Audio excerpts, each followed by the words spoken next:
Gracias al Señor. Vamos a iniciar en este momento con nuestro estudio dominical. Perdón. Hemos estado nosotros a lo largo de estos domingos estudiando, leyendo el Evangelio de Juan, y hoy vamos a continuar. Hace un par de domingos atrás nosotros iniciamos con el capítulo 9 del Evangelio de Juan. Hoy vamos a continuar con este relato, esta narración que tenemos aquí en el capítulo 9 del Evangelio de Juan. Quiero recordarles un poco de lo que hemos visto hasta este momento. Hemos leído ya del versículo 1 hasta el versículo 12. Hemos visto la historia de un hombre ciego, un hombre que nació ciego, una ceguera congénita. Estuvimos nosotros viendo en la enseñanza anterior que es muy posible que este hombre ciego nació, quizás la mayoría de los comentaristas bíblicos, de los eruditos bíblicos, señalan que es muy posible que este hombre haya nacido sin globos oculares.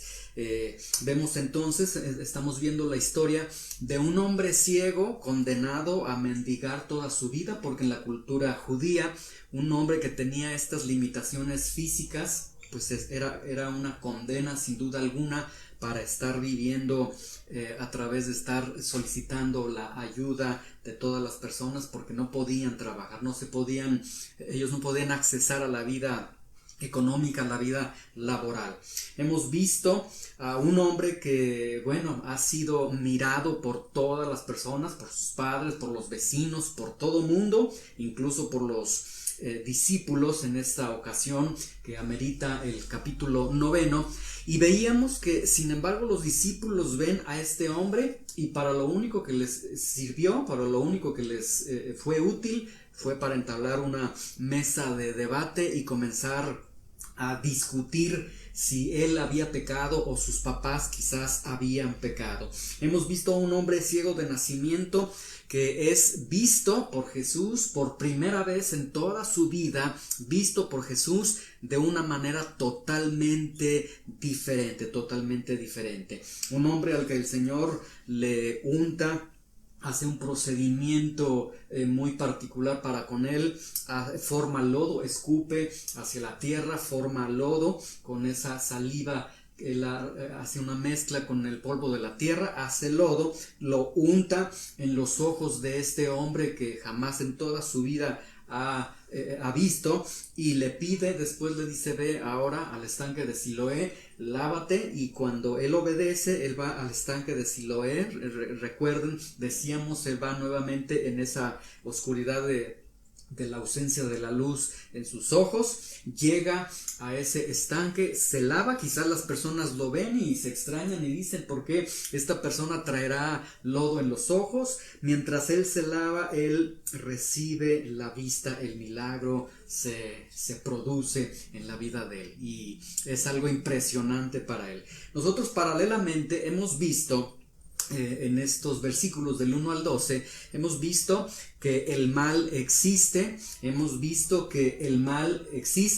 y hacíamos nosotros la aclaración: cuando no es consecuencia de nuestra desobediencia, cuando no es consecuencia directa de nuestros pecados, cuando afrontamos situaciones de mal, situaciones que afligen, situaciones dolorosas, etcétera, y nosotros aprendíamos que el mal existe para que, como decía el Señor Jesucristo, no es que Él pecó o que sus padres hayan pecado, aunque el Señor no negó que ellos en algún momento de sus vidas ciertamente han pecado, pero decía: esto es para que las obras de Dios se hagan en la vida de Él. Entonces hemos visto, el mal existe para un propósito, y el propósito por el cual existe es para que las obras de Dios se puedan desarrollar, ¿sí? Muy bien, nosotros concluíamos el domingo anterior que Dios puede restaurar la peor ceguera y volver la vista a aquellos que de nacimiento han nacido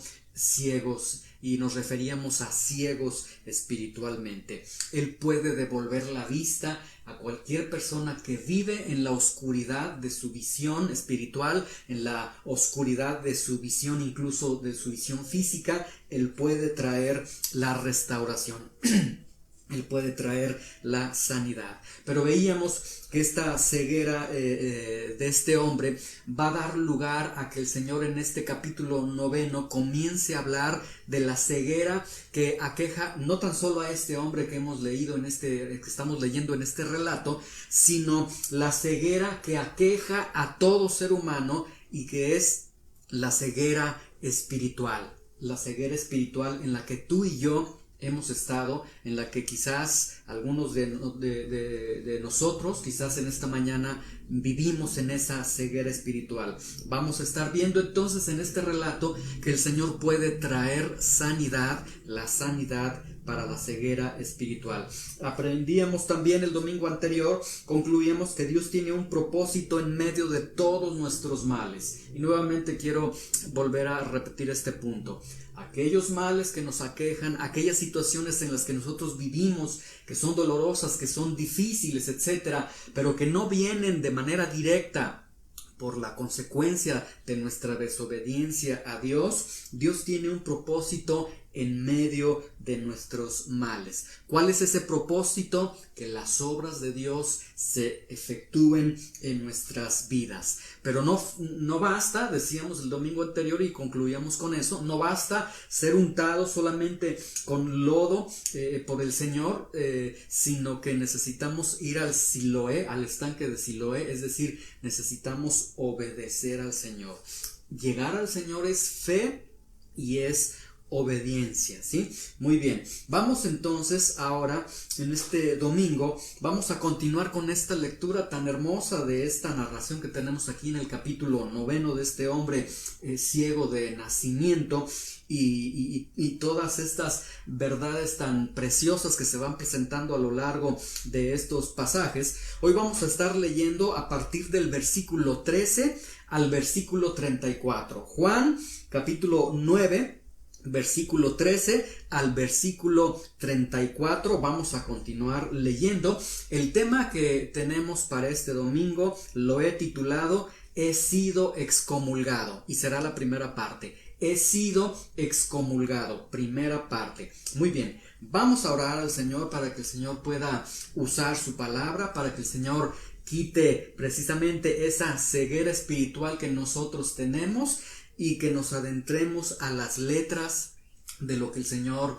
expresa en este evangelio, en particular de los versículos 13 al 34, y que pueda ser algo que Dios use a nuestras vidas, que pueda bendecirnos, que pueda transformarnos a través de su palabra. Señor, te damos gracias en esta mañana por tu misericordia, por tu amor, por tu bondad, porque estamos vivos, Señor, porque estamos aquí, Señor, porque nos tienes en esta tierra, nos tienes en este mundo, seguramente con un propósito, el de alabarte, el de adorarte, el de conocerte, y en esta mañana el de ir a tu palabra, Señor, escuchar tu voz a través de la exposición de tu palabra. Señor, dirige esta exposición, Señor, ayúdanos a trazar adecuadamente cada uno de estos versos, y que podamos, Señor, ser bendecidos por tu palabra. Ilumínanos a través de la guianza de tu Espíritu Santo.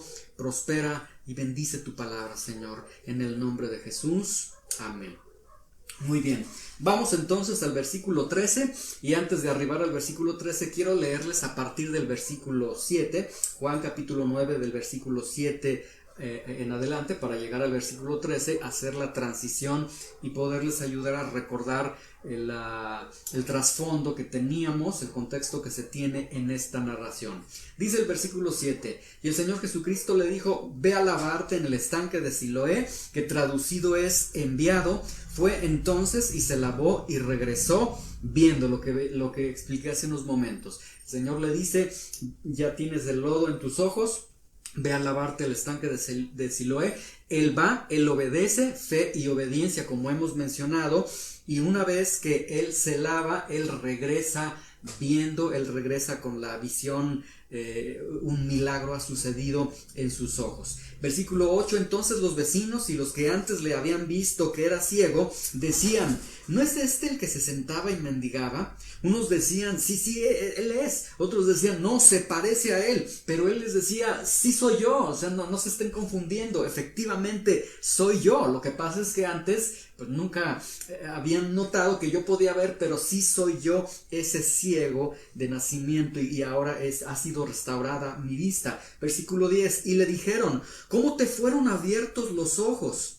Respondió él y dijo, aquel hombre que se llama Jesús hizo lodo, me untó los ojos y me dijo, ve al Siloé y lávate, y fui y me lavé y recibí la vista. Versículo 12, entonces le dijeron, ¿dónde está él? Él dijo, no sé.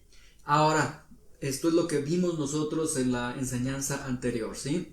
Él llega, le preguntan, ¿cómo es que ahora ves? ¿Qué sucedió contigo? Porque puedes ver. Él dice, pues miren, esto es lo único que sucedió. Un hombre que se llamaba Jesús me untó lodo, me dijo, ve al estanque de Siloé, me lavé y ahora estoy viendo, he recobrado la vista, el Señor me ha sanado. Ellos le preguntan entonces en el versículo 12, ¿dónde está él? ¿Dónde está el que te sanó? Y él contesta, pues no sé. Y veíamos el domingo anterior que claramente pues no va a saber, porque él solamente había escuchado a Jesús. Él era ciego en ese momento, él no pudo percatarse en qué dirección se dirigió el Señor, él no sabía dónde estaba.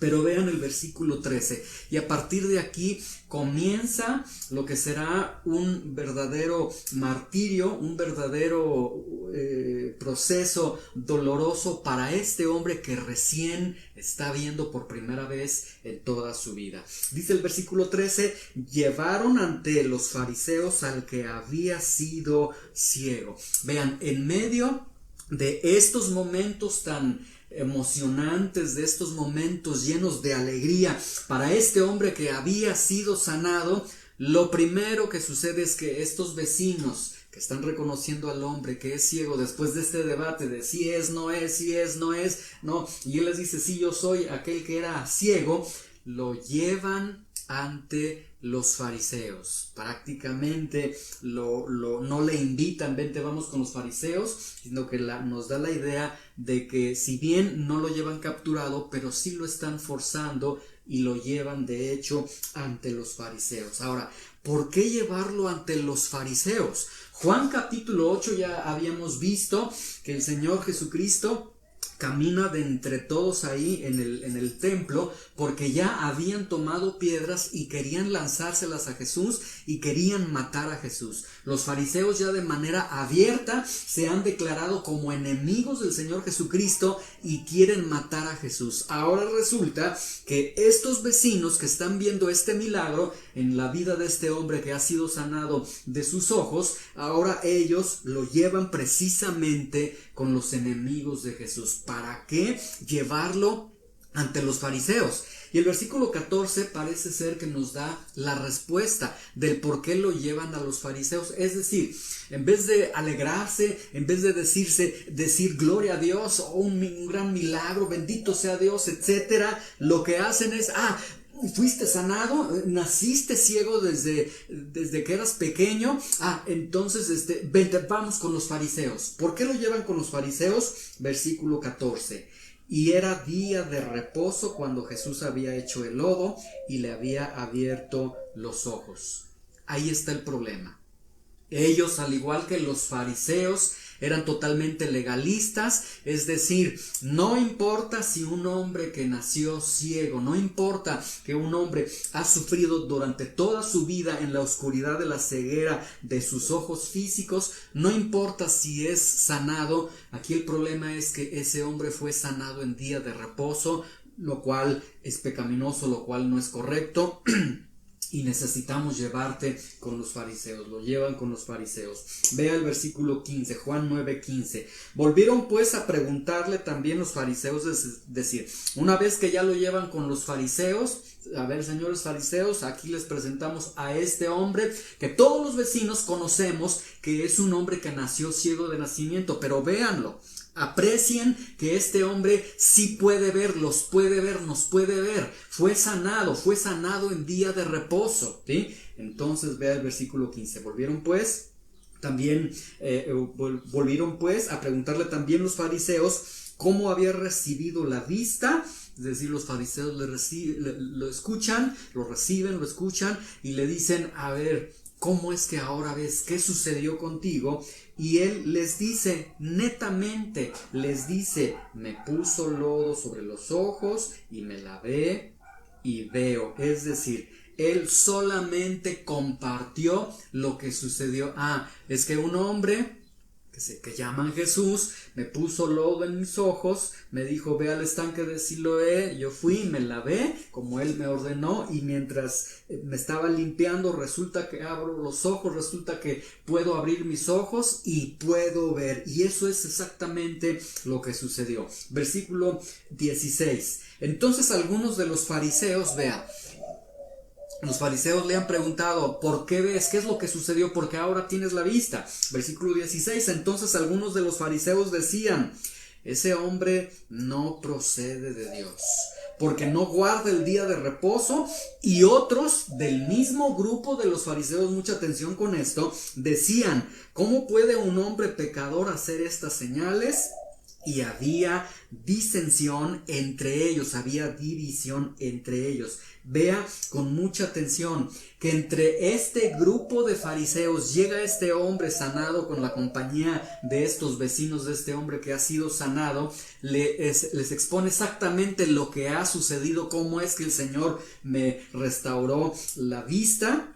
Y se crean dos fracciones dentro del grupo de los fariseos. Un grupo que se deriva de este grupo de los fariseos. Ellos dicen, no guarda el día de reposo. Este hombre no está guardando el día de reposo, lo sanó en un día de reposo, por lo tanto no puede proceder de Dios, no es de Dios, es alguien herético, es alguien que está contra la ley de Dios, no puede ser alguien que proceda de Dios. Y otro grupo dentro de los mismos fariseos decían, no señores, atención con esto, hay un milagro evidente, este hombre nació ciego, véanlo, sí puede ver, él puede ver. Entonces él decía, un hombre pecador, un hombre que no procede de Dios no puede hacer esto. ¿Cómo puede un hombre pecador hacer estas señales? Es decir, implícitamente este grupo que se está derivando de los fariseos están ellos diciendo que realmente quien ha sanado a ese hombre sí debe de proceder de Dios. Vea entonces dos grupos. Un grupo que dice él no procede de Dios porque está quebrantando la ley del séptimo día, la ley del día de reposo. Y otro grupo que dice, no, el milagro está ahí, no podemos negarlo. Un hombre pecador no puede hacer ese tipo de milagros, entonces sí procede de Dios, ¿sí? Ahora, ¿por qué tanto problema con el día de reposo? Les leo Éxodo 20:10. Desde Éxodo 20:10, cuando se da la ley moral de Dios, lo que conocemos como los 10 mandamientos, uno de ellos dice, mas el séptimo día es reposo para el Señor tu Dios. En ese séptimo día, dice la ley moral de Dios, no hagas en él obra alguna, tú, ni tu hijo, ni tu hija, ni tu siervo, ni tu criada, ni tu bestia, ni tu extranjero que está dentro de tus puertas. Ahora mucha atención con esto. La palabra obra del término hebreo que se utiliza aquí en la ley moral de Dios, Éxodo 20, versículo 10, es la palabra hebrea melaka, que significa trabajo, que significa una labor desgastante, obviamente. Entonces, el séptimo día es instituido por el Señor para decirles, durante 6 días ustedes se dedican a todas sus labores, pero por lo menos un día me lo van a dedicar a mí. Un día será para que me busquen a mí, para que busquen de mi palabra, para que me adoren. Un día será consagrado para mí, ¿sí?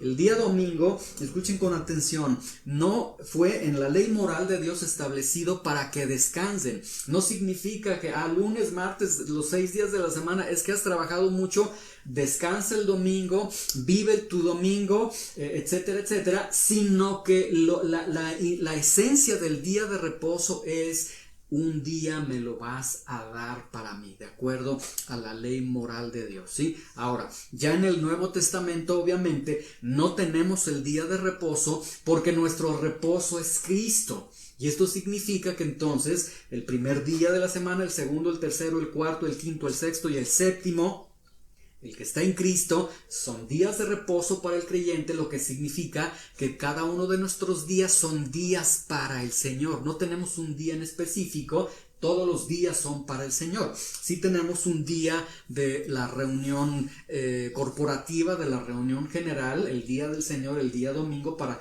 celebrar la victoria del Señor, para celebrar al Señor, etcétera, para recibir de su palabra, pero técnicamente todos los días son para el Señor. Entonces, regresando a este punto, el día de reposo, entonces, de acuerdo a la ley moral de Dios, se decía que no tenían que realizar obra alguna. El problema es que los fariseos habían realizado tantas adiciones a la ley de Dios que en esas adiciones o en esas reglamentaciones de lo que el Antiguo Testamento o de lo que la ley moral de Dios establecía, ellos dijeron, por obra se entiende tal situación. Y entonces, por eso ellos decían, no se debe hacer nada en el día de reposo, ¿sí? Ahora, aquí la interpretación que tienen los fariseos es que la acción de Jesús de hacer lodo, de untar lodo, ya para ellos significaba obra, que el hecho de que haya sanado en el día de reposo también ya implicaba una obra. Y de acuerdo a Éxodo 20:10, vas a guardar el día de reposo, no harás ninguna obra en ese día. Entonces, bajo la interpretación errónea de los fariseos, ellos entonces llegan a la conclusión, este hombre no guarda el día de reposo, está trabajando, está realizando obras en el día de reposo, y entonces eso implica que está quebrantando el día de reposo. Y si está quebrantando el día de reposo, entonces está desobedeciendo a Dios. Tenemos entonces, aquí vean con mucha atención, una fracción dentro de los fariseos se divide en dos, una fracción que dice Jesús, quien te sanó no puede proceder de Dios, ¿sí? Porque, como les digo, de acuerdo a su mala interpretación, está violando el séptimo día. Sin embargo, ahí estaba el milagro, no podían negarlo. Y el otro grupo de esta fracción que se deriva, sí reconocen el milagro, dicen es que ahí está el milagro, pero el problema con ellos es la duda, bueno, si lo puede hacer un pecador o no lo puede hacer un pecador. Entonces ellos de alguna forma implícitamente están diciendo, pues ahí está el milagro. Este milagro forzosamente tuvo que haber sido realizado por alguien que es de Dios. Entonces ellos están de alguna forma reconociendo que sí procede de Dios. Un grupo, entonces, una parte de este grupo está diciendo no procede de Dios, otros están diciendo sí procede de Dios. El problema es que los dos partidos, los dos bandos, las dos fracciones que se están generando son fariseos, son enemigos de Cristo, quieren matar a Cristo. Entonces, ¿cómo es que los fariseos pueden derribar esta situación que se está dando? Porque ante ellos tienen a un hombre que ha sido sanado, no pueden negar que este hombre fue sanado, no pueden negar que alguien sanó a este hombre, no pueden negar que un pecador no puede hacer los milagros que este milagro de esta naturaleza que se ha realizado, etcétera. Entonces ellos se encuentran en un dilema. Tienen que discernir, tienen que determinar qué es lo que está sucediendo. Y la mejor táctica para los fariseos realmente será la siguiente. Bueno, lo mejor que podemos hacer, puesto que nosotros queremos matar a Jesús, puesto que nosotros queremos acabar con Jesús, el reconocer este milagro, el reconocer esta obra maravillosa que estamos viendo, dará lugar a reconocer que Jesús entonces es un enviado de Dios. Entonces, la mejor táctica que pueden utilizar ellos sencillamente es, bueno, pues vamos entonces a hacer todo lo necesario para que este hombre que fue sanado realmente lleguemos a la conclusión de que no fue sanado. Y si no fue sanado, entonces Jesús no lo sanó, nadie lo sanó, etcétera, y entonces no hay ningún problema para no meternos a situaciones de reconocer o no reconocer al Señor. Vean lo que van a hacer los fariseos. Los fariseos van a destruir, tratan de destruir las evidencias, la evidencia que tienen frente a sus propios ojos, y van a comenzar lo que el corazón humano corrompido, lo que el corazón humano normal hace siempre que es confrontado con las verdades de Dios. Va a argumentar contra las evidencias de Dios. Ya hemos dicho nosotros que el rechazo a la verdad, que el rechazo a Dios, que el rechazo a la palabra de Dios no es una cuestión de pruebas, no es una cuestión de evidencias, sino que realmente es una cuestión moral. Se rechaza a Dios, se desacredita a Dios porque nos conviene. Porque si realmente Dios existiera, entonces nosotros tendríamos que vivir como si Dios existiera. Y es mejor para mí que Dios no exista, porque entonces, si Dios no existe, todo nos es permitido, decía un escritor. ¿Sí? Entonces, aquí el punto que tenemos es que argumentar contra la evidencia de la verdad de Dios no es que te falten pruebas, no es que te falte tiempo, no es que más adelante, no, el problema es que no quieres porque no te conviene. No te conviene que Dios exista, no te conviene que Dios sea real, porque si Dios es quien dice ser, si Jesús es quien dice ser, entonces nosotros estamos en serios problemas. Si resulta que Jesús es ser quien dice ser, entonces nosotros realmente somos quien dice que nosotros somos, y somos pecadores dirigidos a una condenación eterna, que no podemos arreglar las relaciones con Dios sino a través solamente de la fe en Jesucristo. Muy bien, entonces estos fariseos se van a proponer esto y vamos a ver entonces todas las artimañas, todo el espectáculo que van a montar, toda la falsedad que van a montar, y vamos a ver que al final llegan incluso a la expulsión de la sinagoga de este hombre ciego. Juan 9:17. Entonces volvieron a decirle al ciego: ¿qué dices tú del que te abrió los ojos? A ver, comienzan a preguntarle: muy bien, fuiste sanado, muy bien, a ver, oye, aquel que te sanó, ¿tú qué piensas de él? ¿Qué dices del que te abrió los ojos, del que te sanó? Y vean la respuesta de este hombre que había sido ciego durante toda su vida. Vean la respuesta. Y él contestó y dijo que es profeta. Ahora, vean el versículo 11, Juan 9:11, cuando ahí le dicen: ¿qué sucedió contigo? Y él dice en el versículo 11: a un hombre llamado Jesús me untó lodo en los ojos. Vean la progresión. Primero dice un hombre llamado Jesús, porque él desde su oscuridad no podía ver, él escuchaba que le llamaban Jesús, se percata de que ese hombre al que llaman Jesús es el que lo ha sanado a él. Y ahora, aquí en el versículo 17, cuando le preguntan, él contesta y dice: para mí, yo creo que él es un profeta. Ahora, cuando él dice que es profeta, escuchen con atención, él lo dice, aquí necesitamos entender dos aspectos. Número uno, en el momento histórico en el que lo dice, cuando él dice: creo que él es profeta, él está reconociendo una cosa, él está diciendo: creo que él es el enviado de Dios. Creo que él es un enviado de Dios, ¿sí? Y número dos, recuerden que él lo está diciendo nada más y nada menos que ante los mismos fariseos. Es decir, este hombre está mostrando unos signos de valentía impresionantes, está mostrando que realmente es un hombre valiente, que a pesar de que ha escuchado a Jesús, que no lo ha visto, él está reconociendo, él tiene que ser un enviado de Dios, porque nadie podría haber hecho lo que él hizo conmigo. Yo nací ciego yo fui ciego de nacimiento, ¿sí? Y él entonces les dice: es profeta, me parece que es profeta. Con toda la boca, con todas las letras en su boca, él les dice: yo pienso de él que es un profeta. Y lo hace entonces ante aquel grupo que quieren matar a Jesús. Este hombre realmente tiene unas características impresionantes, y estamos viendo que una de ellas es que es un hombre totalmente valiente. No le asustó que estuviera ante este grupo de fariseos.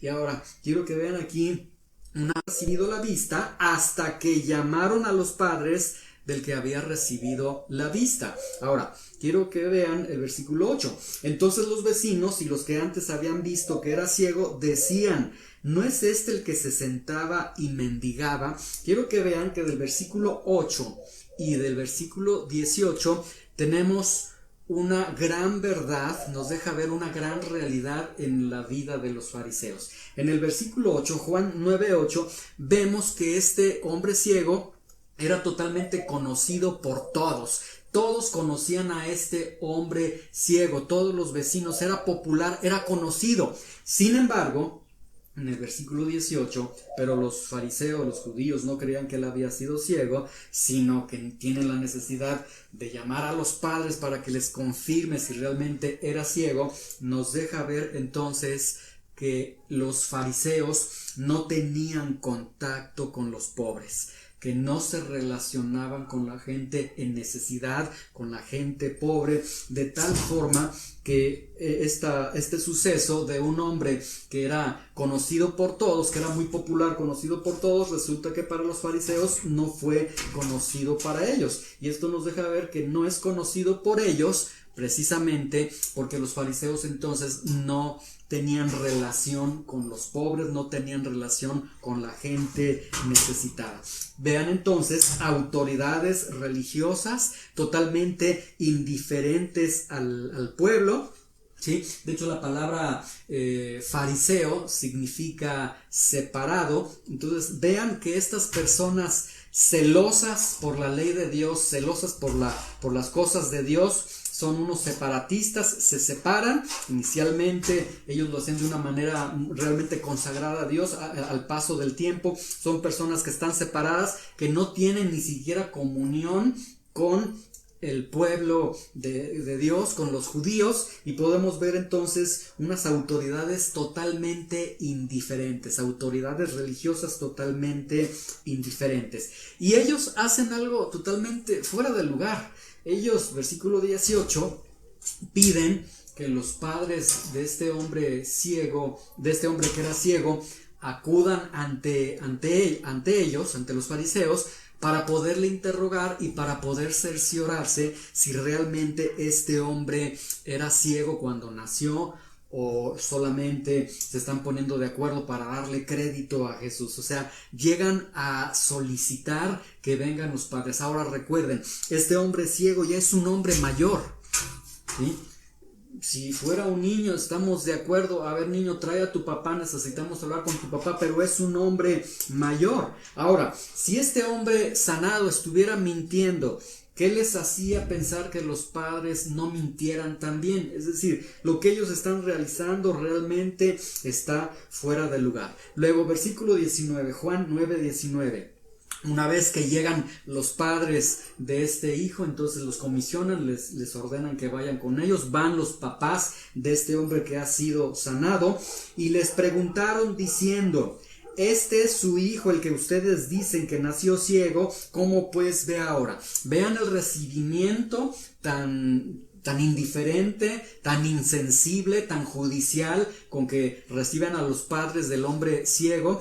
Ellos los reciben con estas tres preguntas. Pregunta número 1, ¿este es su hijo? A ver, conteste por favor, contesten esta serie de preguntas. Este que está aquí, ¿este es su hijo?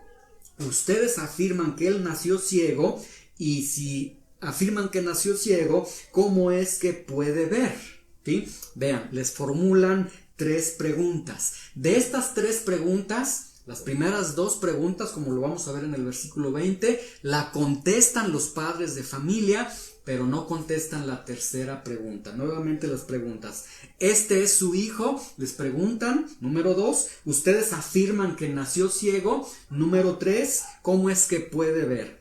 Tres preguntas. Las primeras dos preguntas son contestadas por los padres. Vean Juan 9:20. Sus padres respondieron y les dijeron: sabemos que este es nuestro hijo y que nació ciego. Ahora, aquí quiero que noten algo. Ellos comienzan a dar su respuesta con la frase sabemos que.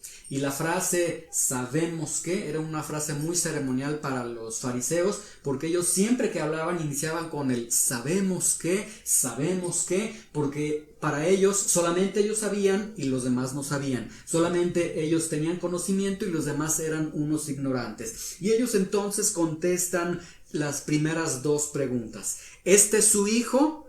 Y ellos contestan: sí, es nuestro hijo. Segunda pregunta, les preguntan: ¿ustedes afirman que nació ciego? Y ellos contestan: sí, nació ciego. Vean el versículo 21. Pero como pero cómo ve ahora no lo sabemos. Y quién le haya abierto los ojos, nosotros tampoco lo sabemos. Edad tiene, pregúntenle a él, él hablará por sí mismo. Es decir, a la tercera pregunta, ¿cómo es que puede ver su hijo que nació ciego? El hijo que es de ustedes, ¿cómo es que puede ver? Ellos contestan, no sabemos. Pero ¿cómo es que ahora él puede ver? No lo sabemos. ¿Cómo es que le abrieron los ojos? Tampoco lo sabemos, no sabemos. Pregúntenle a él, él ya es un hombre mayor, es decir, él no es un niño, no es un adolescente, es un adulto. Entonces los padres le están diciendo, pregúntenle a él. Pero el versículo 22 nos deja ver que esta respuesta que formulan los padres realmente no es una respuesta en pro de la defensa de su hijo o en pro de una justicia, sino que sencillamente sus padres fueron temerosos. Vean el versículo 22, Juan 9:22. Esto dijeron sus padres porque tenían miedo de los judíos, por cuanto los judíos ya habían acordado que si alguno confesase que Jesús era el Mesías, fuera expulsado de la sinagoga. Quiero que vean qué triste escena tenemos en este momento. Que Él sea nuestro hijo no representa problema para los padres. Sí, efectivamente, Él es nuestro hijo. Que Él haya nacido ciego no representaba problema para los padres. Sí, desde que nació ciego.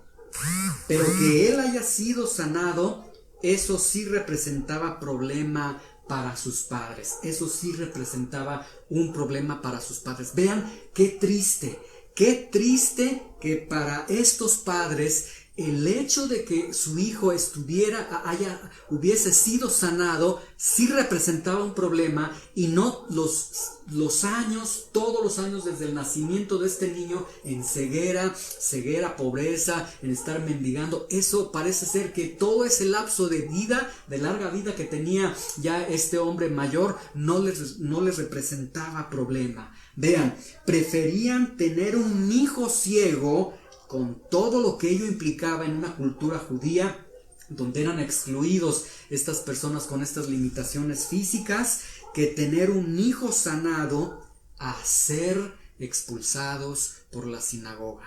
Es decir, el pensamiento de los padres realmente, nos deja ver el versículo 22, es que ellos prefieren tener, es decir, ellos llegan al pensamiento de decir, preferiríamos que nuestro hijo siguiera ciego, continuara extendiendo su mano, continuara viviendo de la limosna, continuara viviendo de bajo esto, aquello, ya no soy quien era y demás. Qué ceguera tan espiritual. Ahora, vamos a entender por un momento qué significa ser expulsado de la sinagoga. ¿Qué significa el ser expulsado? Porque dice el versículo 22, esto dijeron sus padres porque tenían miedo de los judíos, por cuanto los judíos ya habían acordado que si alguno confesase que Jesús era el Mesías, fuera cosas. Significaba el fin de las relaciones sociales. Ya nadie te va a hablar.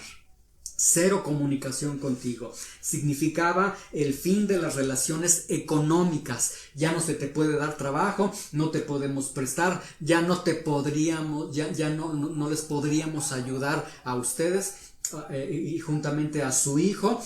Implicaba todo eso. Ya no hay ayuda económica, ni trabajo, ni de ninguna forma. Es decir, ser expulsado de la sinagoga significaba no podía nadie tener comunicación con él, y incluso no podían estar cerca de ellos a menos de 4 codos de distancia. Es decir, un codo mide 53.2 centímetros. Estamos hablando que ni siquiera podías tener una cercanía de 3 metros y fracción con ellos. Tenías que estar literalmente separado de ellos. Cero relaciones. Se les daba un trato como a un muerto, como a un leproso. No podían ni siquiera hacerle señas, el camino es por allá. No podías ni siquiera hacerle señas. Cero relaciones. Eso significaba ser expulsado de la sinagoga. Y esto es lo que temían sus papás. Vean entonces, versículo 22, dice, los judíos ya habían acordado que si alguno confesase que Jesús era el Mesías, fuera expulsado de la sinagoga. El problema era Jesús. Si reconocían que Jesús realmente era el Hijo de Dios, era el enviado de Dios, entonces los fariseos dijeron, bueno, quien confiese que Jesús es el Mesías, expulsado de la sinagoga. Cero relaciones religiosas, cero relaciones sociales, cero relaciones económicas, no le hablen, los vamos a vetar, los vamos a votar, etcétera, y fuera de aquí, de la vida religiosa de esta nación, ¿sí? Pero quiero que vea que el versículo 22 dice que los judíos, es decir, los fariseos, ya habían acordado, es decir, esta expulsión o esta excomulgación era algo que ellos establecieron, no que venía en la ley, no era ley de Dios, no era bíblico, por decirlo así, era algo que ellos mismos habían creado, habían regulado, habían puesto a andar, y todo para que no reconocieran a Jesús. Vea el versículo 23. Por eso sus padres dijeron, edad tiene, pregúntenle a él. Entonces, qué triste que los padres prefirieron que expulsaran a su hijo, pero que no los expulsaran a ellos.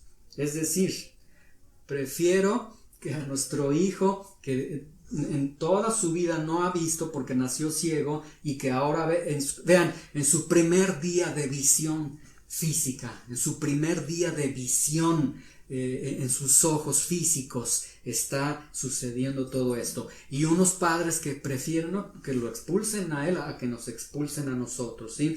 Ellos prefieren que su hijo, que en su primer día tiene luz en sus ojos, que por primera vez se va a enfrentar ante el mundo ya con la visión restablecida en sus ojos, ellos dicen, no, preferimos que a él lo expulsen de la vida religiosa, de la vida social, de la vida económica, que no le hablen, que se muera, porque nadie le va a poder sostener, nadie le va a poder ayudar, ¿sí?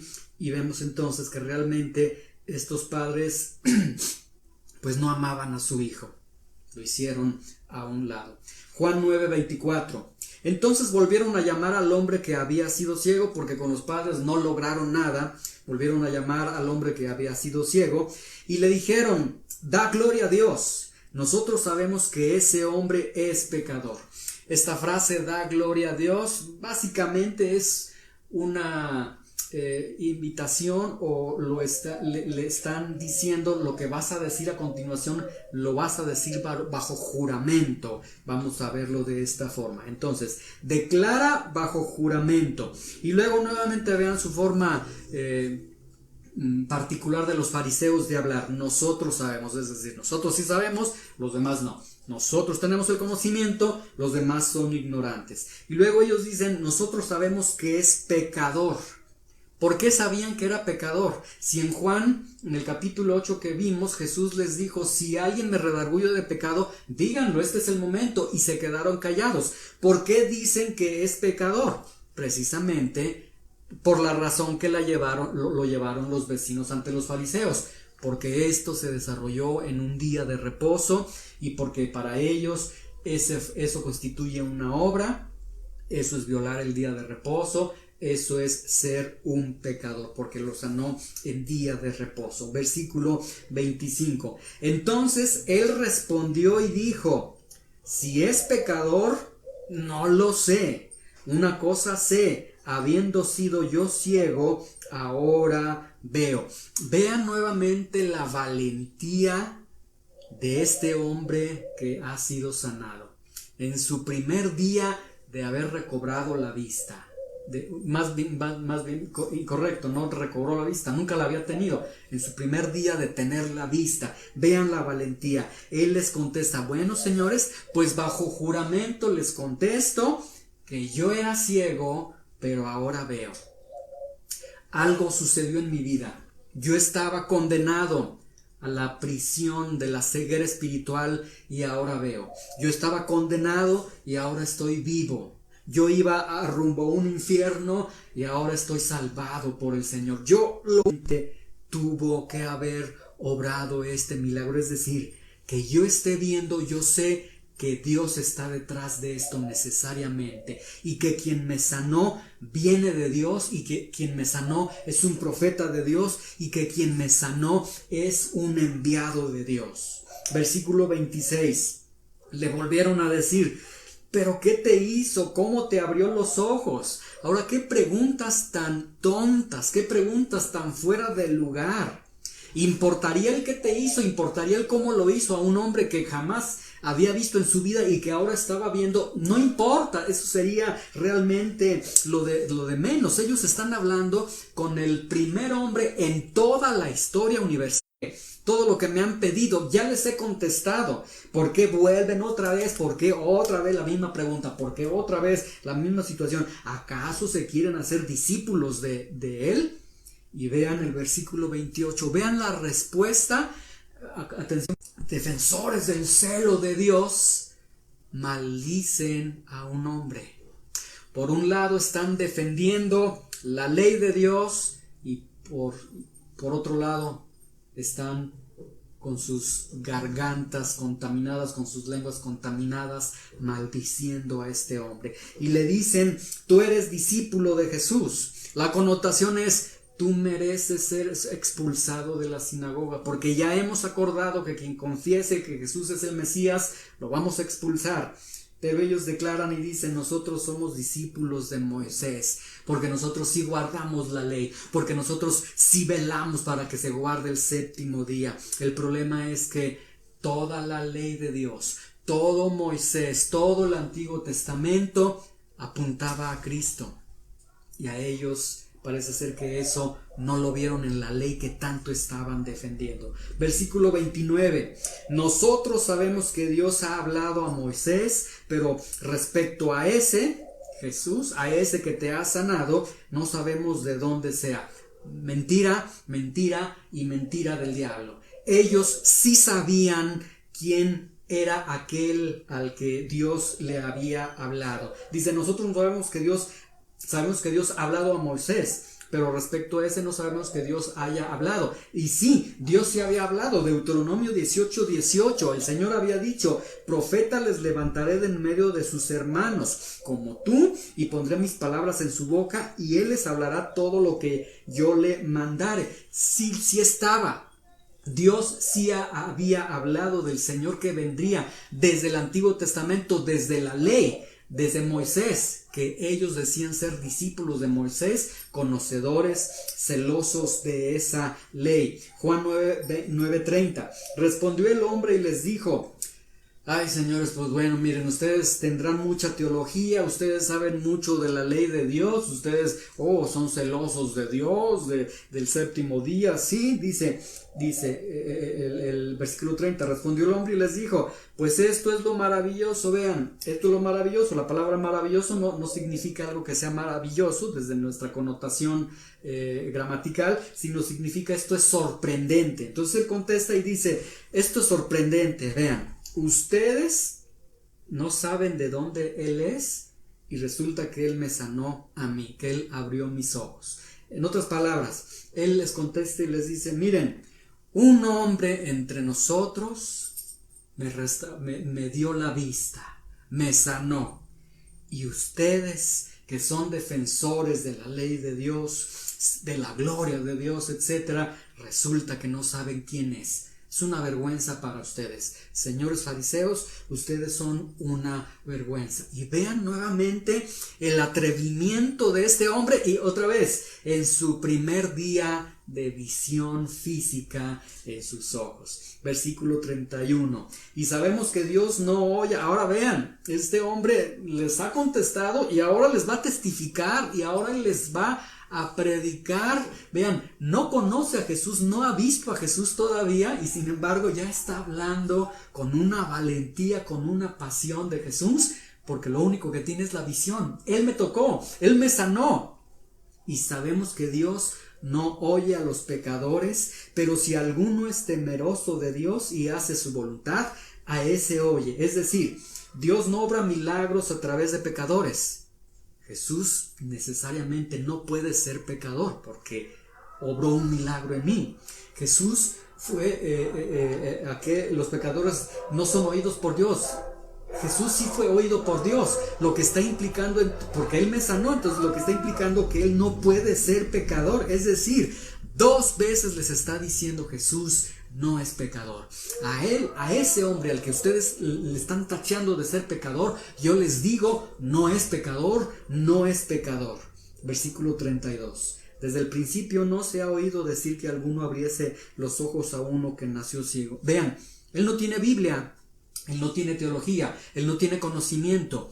Usa la historia de Israel para decirles: chequen en los anales de la historia del pueblo de Dios, jamás alguien que nació con ceguera congénita fue sanado, jamás. Entonces vean, y qué maravilla, el primer hombre sanado está frente a ellos. Versículo 33. Si este no viniera de Dios, nada podría hacer. ¿Qué significa lo que acaba de decir este hombre sanado a los fariseos? Lo que acaba de decir es: Jesús es el enviado de Dios. Basta, con eso basta. Es suficiente.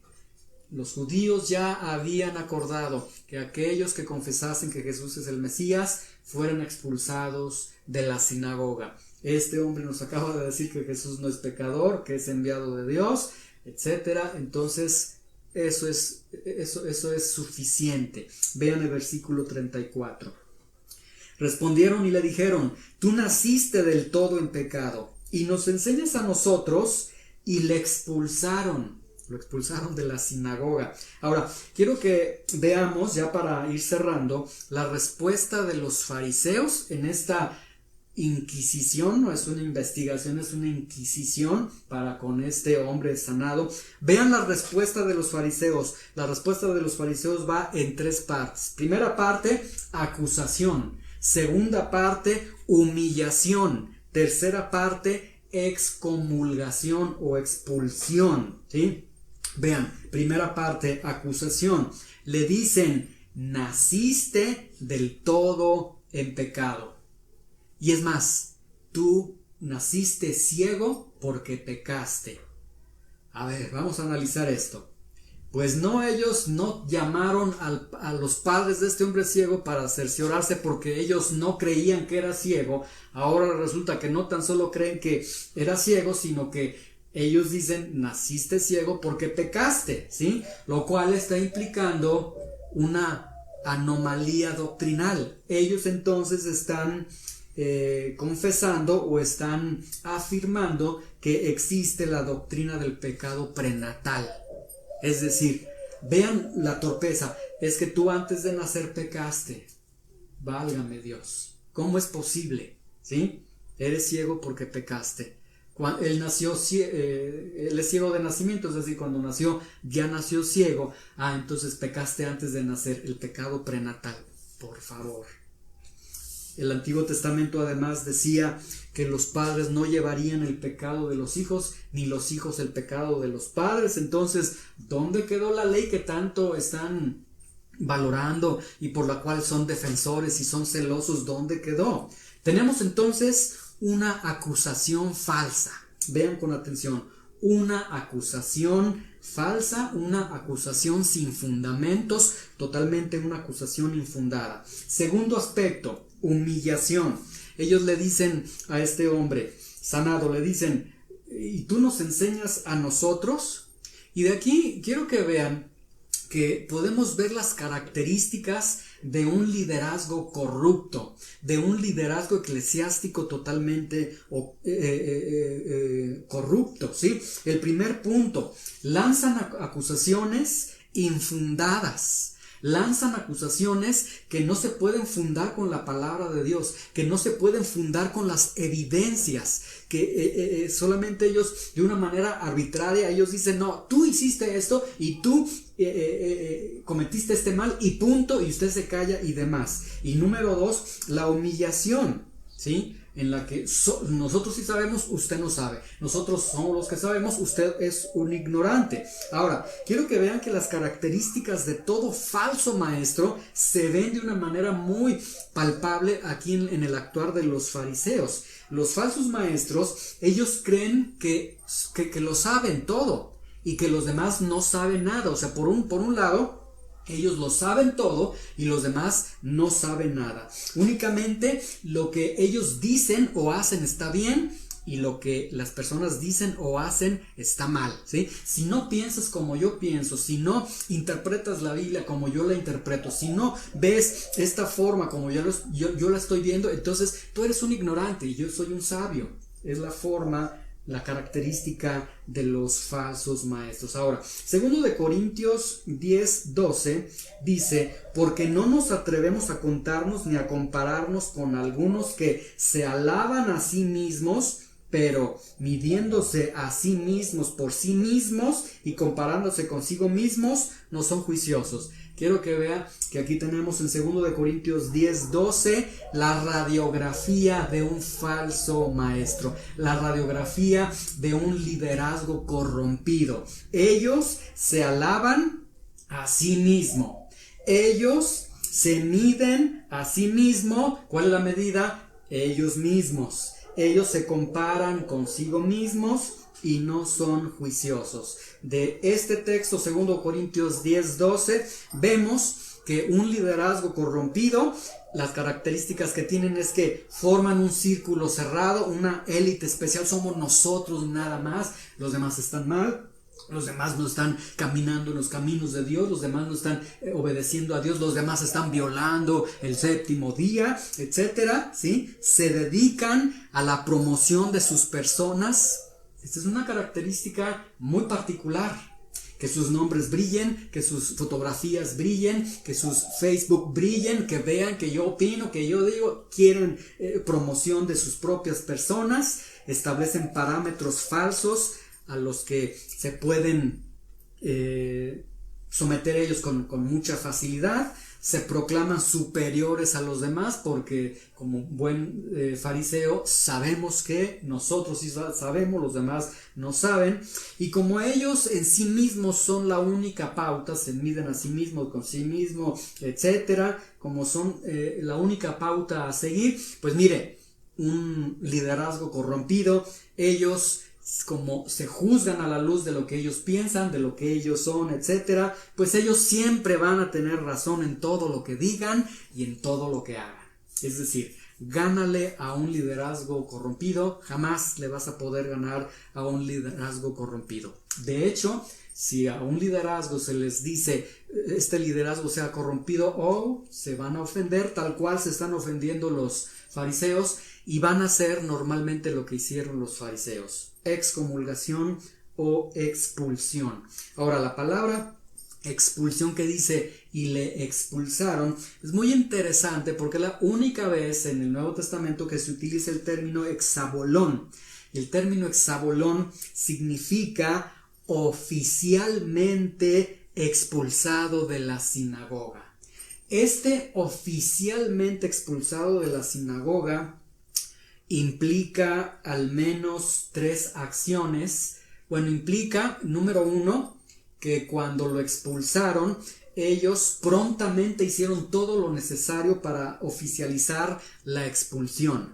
Y una vez que se oficializa, que se ejecuta la expulsión, número 1, imponen una acusación. Porque para poderlo expulsar de la sinagoga pues necesitamos una acusación, no podemos notificar a las personas que asisten a la sinagoga, esta persona fue expulsada, no, necesitamos una acusación. Entonces, vean, la oficialización de la expulsión, exabolón, tenía, número 1, se tenía que imponer una acusación que por cierto es falsa, como ya lo vimos, infundada.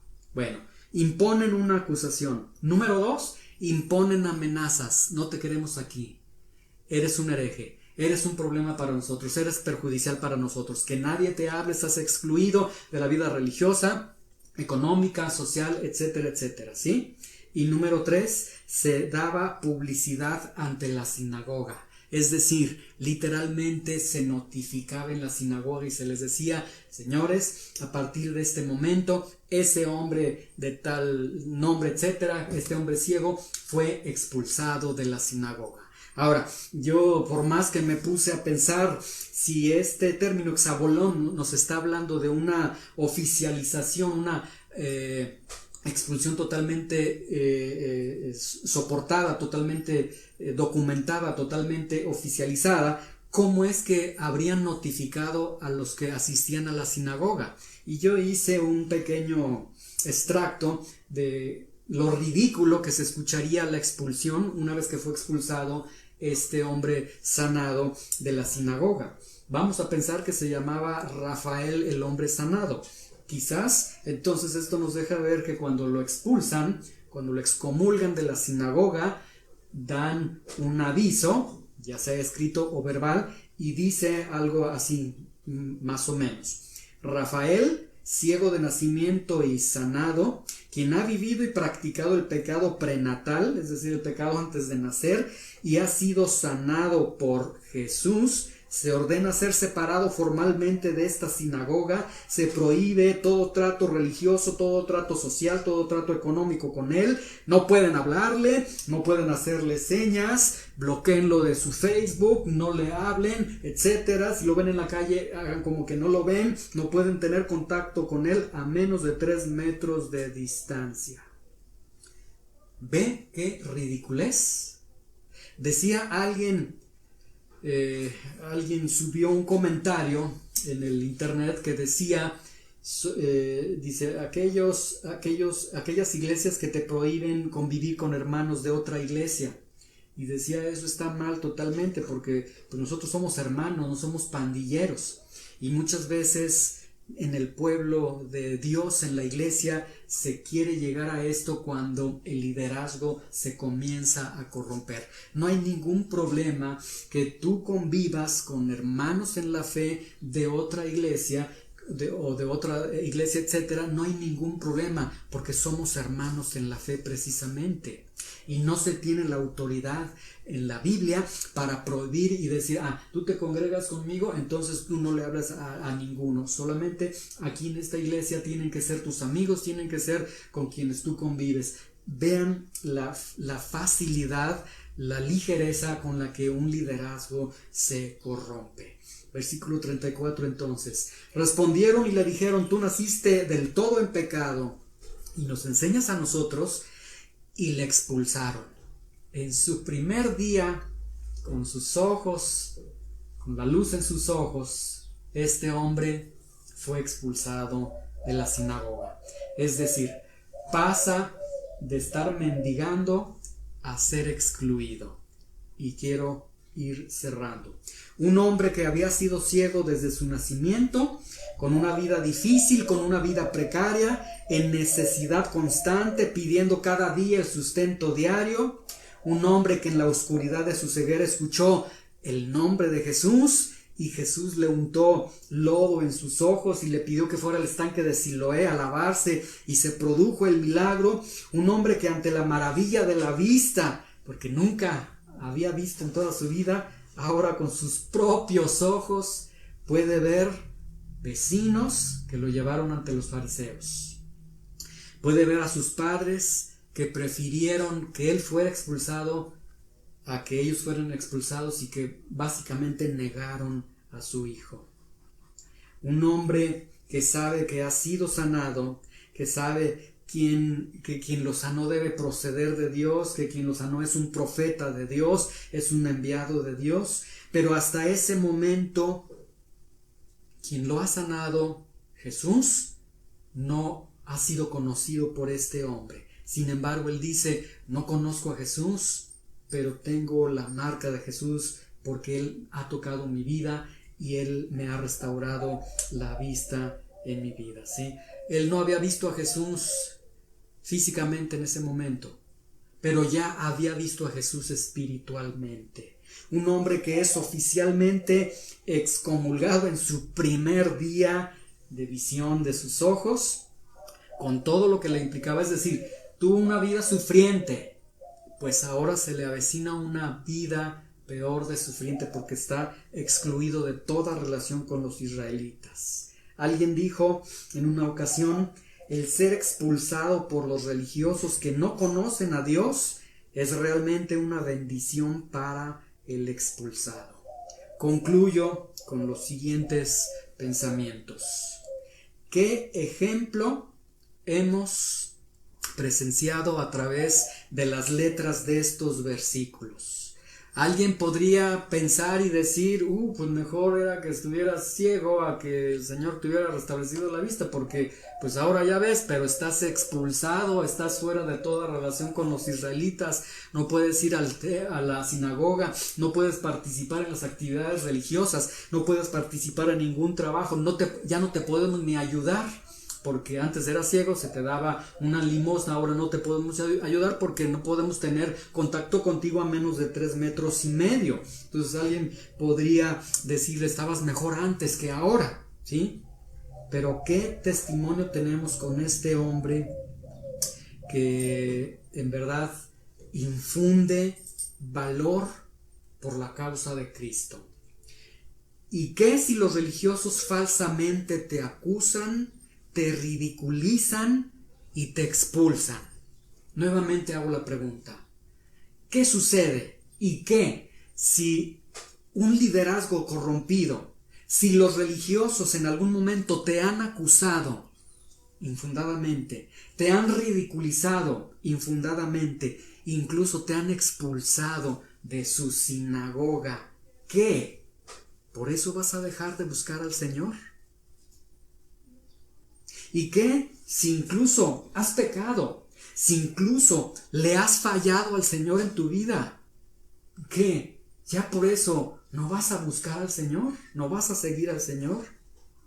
¿Y qué si tengo mucho trabajo? Porque primero es que no tengo trabajo y luego es porque ahora tengo trabajo. ¿Y qué si tengo mucho trabajo o muchas ocupaciones o me siento cansado o me siento enfermo? ¿Por eso dejarás de buscar al Señor?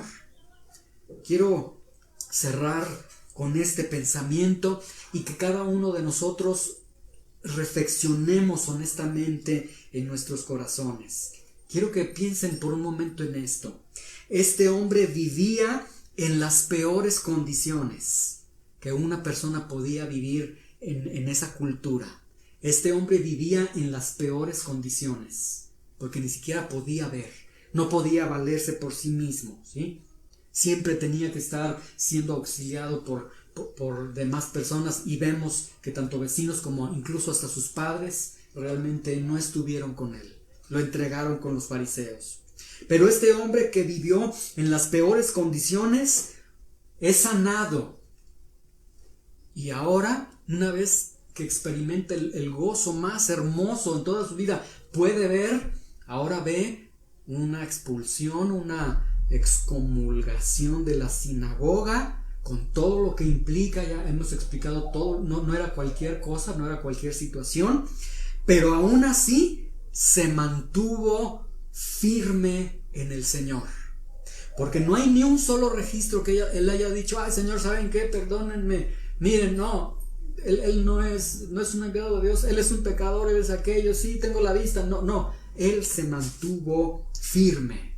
Es decir, si esta vista que el Señor me ha restablecido, si el hecho de decir que yo creo que es un profeta, que es un enviado de Dios, que no es pecador, si esto va a meritar que me expulsen de la sinagoga, expúlsenme, pero yo no puedo traicionar mi conciencia, porque Él hizo algo que jamás nadie hizo en toda mi vida. Me sanó, me salvó, dio su vida por mí, me vio como nadie me vio en toda mi vida, extendió su mano de ayuda para conmigo en ese momento. Nadie lo hizo, Él me salvó. ¿Cómo yo lo iba a negar? Ni el trabajo, ni la enfermedad, ni nada, ni las ocupaciones, nada me van a mover a poder yo mantenerme fiel con aquel que tuvo misericordia conmigo y que me tocó y que me sanó. Y quiero que piensen por un momento en esto. Nosotros, con buenas condiciones, porque podemos ver, porque tenemos nuestras manos, porque podemos trabajar, porque podemos respirar, es decir, con buenas condiciones, porque no tenemos limitaciones. No hay limitaciones legales para que escuches este mensaje. No hay limitaciones legales para que te congregues. No hay persecuciones el día de hoy. No implica muerte el tener una Biblia en tu mano. Con todas estas buenas condiciones, con todas estas buenas libertades que tenemos, parece ser que nuestra vida muestra que muchas veces sí preferimos mejor que nos expulsen de la sinagoga con tal de no comprometernos con el Señor. Y esa es una vergüenza. El día de hoy hay muchos que ya no están caminando con el Señor. Porque me hicieron, porque me dijeron, porque me lastimaron, y no podemos negarlo, muchas veces fue dentro del círculo cristiano. Pero este hombre que fue sanado nos muestra la valentía y nos muestra que quien realmente ha sido tocado por el Señor, él se mantiene firme aunque se encuentre en un escenario de total injusticia, de total desigualdad, de acusación, de ridiculización, de etcétera, aun cuando lo expulsan de la propia sinagoga. Este hombre realmente es un hombre cuyo ejemplo debería de motivarnos a cada uno de nosotros. Y lo digo para vergüenza para nosotros. Muchas veces nosotros vivimos queriendo mantenernos en nuestra ceguera espiritual o queriendo ser expulsados de la sinagoga con tal de que no se genere un compromiso con el Señor Jesucristo. Pero no podemos negar que ya fuimos tocados por el Señor y que el Señor ya restableció nuestra visión espiritual. Qué ingratos, qué incoherencia cuando caemos en esa forma de pensar. Que Dios use este testimonio de este hombre que nos dice: he sido excomulgado, y que lo use para confrontarnos con la realidad de decir: no, si yo fui tocado por el Señor, si yo fui salvado por el Señor, si el Señor sanó mi visión espiritual, entonces yo me mantengo firme. Y si ustedes fariseos me van a expulsar, expúlsenme. Ser expulsado por aquellos que no conocen a Dios no es una tragedia, es una bendición para aquellos que han sido tocados por Jesús. Señor, te damos gracias en esta mañana por tu palabra. Te damos muchas gracias, Señor, por el contenido tan hermoso de estos versículos. Y, Señor, ayúdanos a ser como este hombre que ha sido sanado. Danos la fe, danos la valentía, danos el coraje, danos el agradecimiento, danos una vida de devoción por ti, Señor. Y que nada ni nadie nos separe de ti, Señor. En el nombre de Cristo Jesús.